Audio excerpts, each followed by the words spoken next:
Thank you. I appreciate the introduction, and really excited to be here. I'm not sure why I'm here. I am the lowest tech guy in the room. I have 0 startups to my name. I have never been on a reality show. I don't make $1 million a minute at work. I go to work in an office. I don't work at Starbucks. I don't surf every morning. But I was asked to come and talk a little bit about healthcare, which is what I do on a day-to-day basis. Despite all these things I put in there to fluff it up, I'm a doctor. And every 15 minutes I see a patient, and that's what I've been doing for the last 16 years, and probably will do for the next 26 years or so. Healthcare reform does not fit into 18 minutes, and I'm told I will be kept to 18 minutes, so my timekeeper has already introduced herself to me. I do want to touch some points. If you want to come up between the presentations, you have questions for me, please feel free to. I do not Twitter. I do not have any Facebook friends. I do email, so you can actually reach me. And believe it or not, I carry something called a business card, so I actually have some of those if you do want to get in contact with me. So if we could move the slide, if we'll go ahead and get started.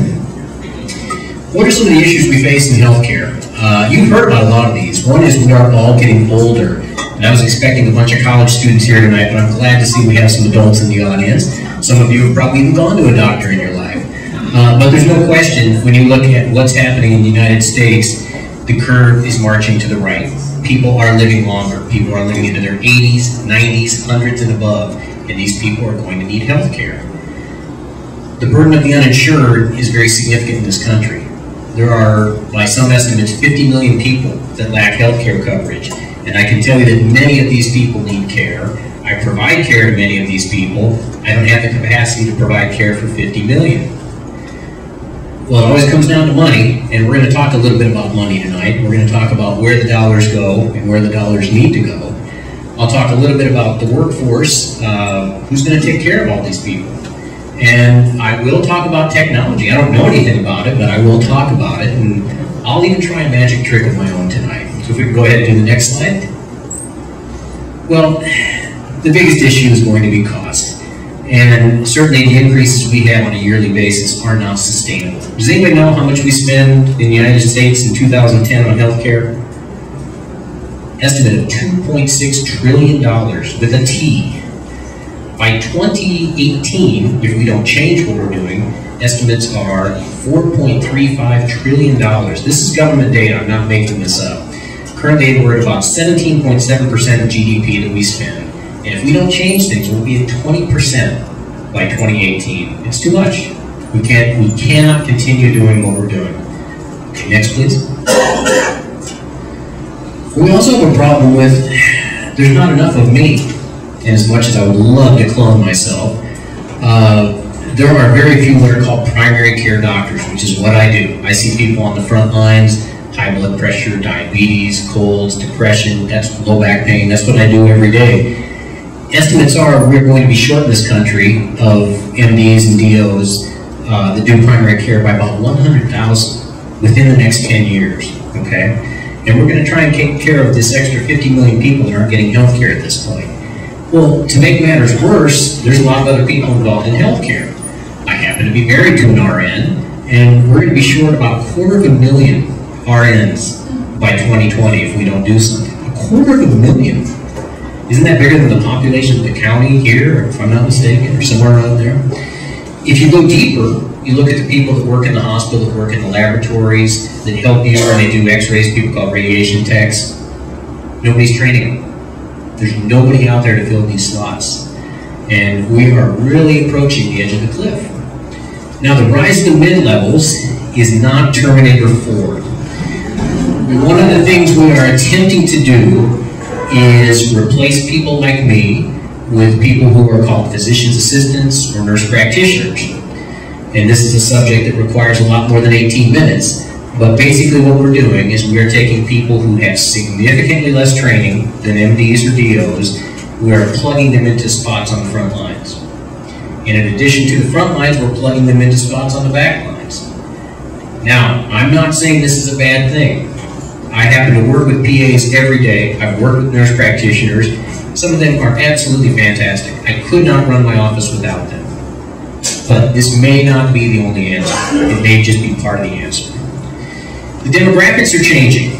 The doctors are getting older. Doctors want to retire. They don't want any part of healthcare reform, I can tell you that. Another thing that's changing, and don't start throwing things at me, but the face of the medical force is changing, okay? In this country, for many, many, many years, the face of the doctor has been pale and veiled, okay? What we are seeing, and this is a very good thing, we are seeing diversity in medicine. Doctors, people entering medical school now, it's about 50-50 male-female. We're still short. There are a significant number of underrepresented minorities. Why is this important? It's important because from a cultural standpoint, when you go to the doctor, if you feel like the doctor understands you, if the doctor speaks your language, you do better. Studies have shown this time and time again. We have a significant problem here locally. I work down in Santa Maria, and we have about 10,000 Mixtecan Indians, indigenous tribe in southern Mexico. They come here for usually agricultural work. They don't speak Spanish.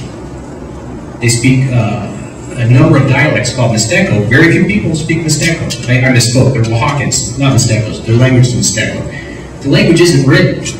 It's an oral language only. So when you're trying to come up with a handout sheet, there's no written language. Okay. So now I need people that are trilingual to come work for me. We can move ahead. Oh, one other thing. You don't need to move back. In addition to the changing face of the physician,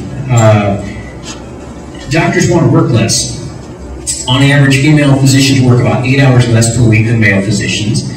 And when you talk to doctors that are finishing their training now, all they tell you is, I just want to work 8 hours a day and take my paycheck and go home. Nobody wants to work nights and weekends.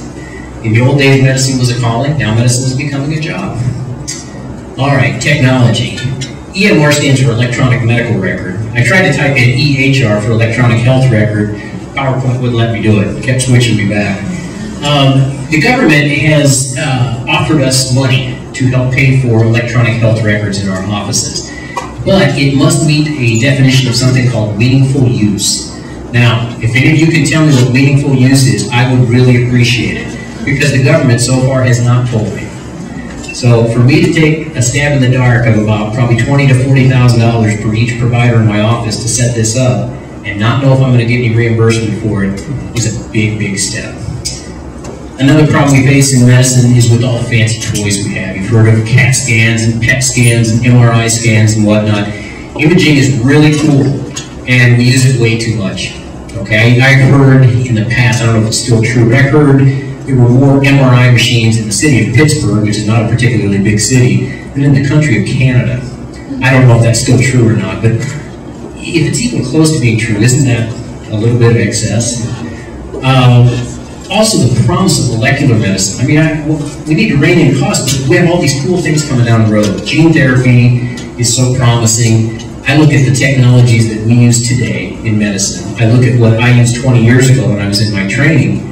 It's a night and day difference. I could go into example after example of diseases that we could not treat 20 years ago. Okay, when I was a resident in San Diego back in the early 90s, a person got AIDS, they were dead within 3 years. Now people with AIDS, they lead normal lives. They work, they're healthy, they're happy, they do whatever they want to do. They take a lot of pills perhaps, but they're alive. Some of them have been alive for 30 years with HIV. It was unheard of 20 years ago. Next, please. All right, well, the government took 1,100 pages to come up with healthcare reform. I'm going to try and do it in one slide.